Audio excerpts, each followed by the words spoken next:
Okay, so by now it's Sunday, February 25th, 2024, and unless you are living in a cave somewhere, you probably heard about Shane Gillis. He's the comedian there on the left, Shane Gillis. He was on Saturday Night Live last night, and he made a gay joke. Oh shit. But then to make things even worse or make the crowd more uncomfortable, he went into his retard routine. Yeah, he started making fun of retards. Wow. And well, as expected, the liberal lefties went insane. You were reading on the news, Google, Yahoo, all the news, all the liberal news. They were just, oh, Shane Gillis bombed. He was horrible. And they just went crazy on it. Shane Gillis, how bad he was. This is the lefties. And apparently the righties thought he was just, pretty funny. It was pretty funny stuff. But what really got me during the whole routine, the thing is, I have not watched Saturday Night Live, I swear, in probably 30 years. It was funny back in the late 70s, early 80s. It was funny.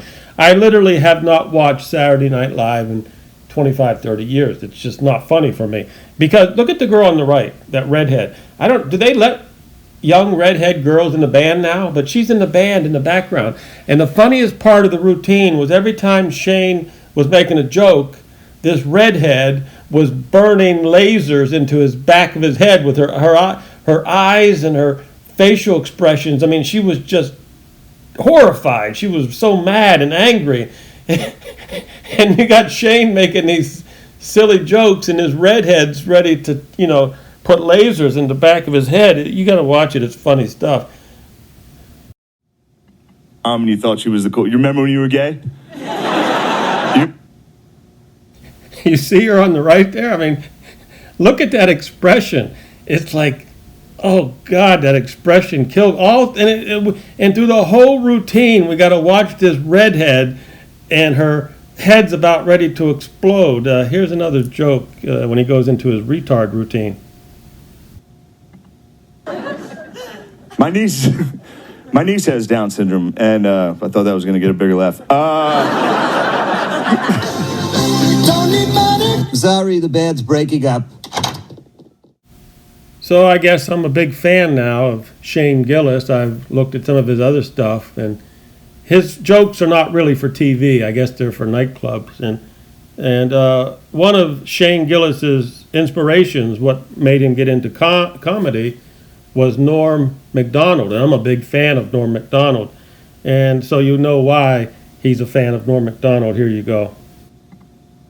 Like some governor go, I'm against gays. You go, what? Like, yeah. Just pretend you're not against them. Like, don't you understand? Gay people are just... Do you know that he, though, is a revisionist? Oh, you're a revisionist? Well, he's a denier, Holocaust denier. But he's never read... Okay, so here's the joke. Holocaust denier. Awesome. I'm not going to hold that against you. Thank you.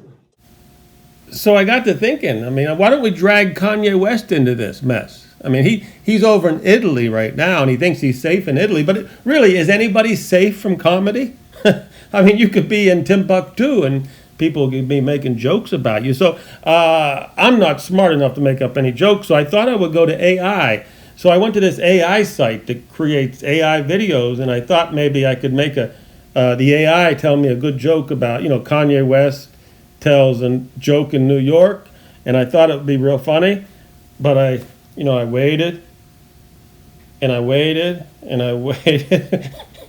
Apparently, AI doesn't spit out, Kanye West New York jokes. Apparently, I tried my best. It came out with a pretty good picture there. The guy's kind of similar. He kind of looks like Kanye West, and the girl actually, well, she don't look like his girlfriend. They're in Italy. And when I get back, maybe Kanye West can share a joke with us. But until that time, I thought Kanye would like this joke. So here you go.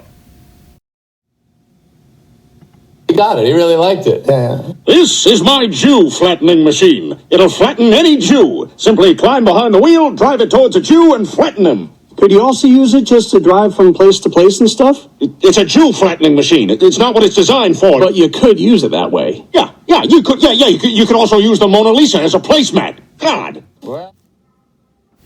a computer can notice things quicker than our brain can, that's for sure. But let's just use our brain.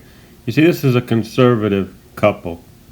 You see where their ears are located compared to their eyes? This is a conservative couple that moved to Russia to get away from gay people or the gay agenda. Now, on the bottom, you're going to find a man who stabbed his parents. Look where his ears are located. Now, it takes us a long time as humans to figure this out, but cameras and AI can figure this out like that. So what the AI can do that we cannot do is the AI can go over millions of pictures of people in prison like that, and they can decide when they see this man's picture on the bottom, the AI will say, this is a man who's going to prison in the future, because the AI and the camera sees the ears. I'm not going to hold that against you.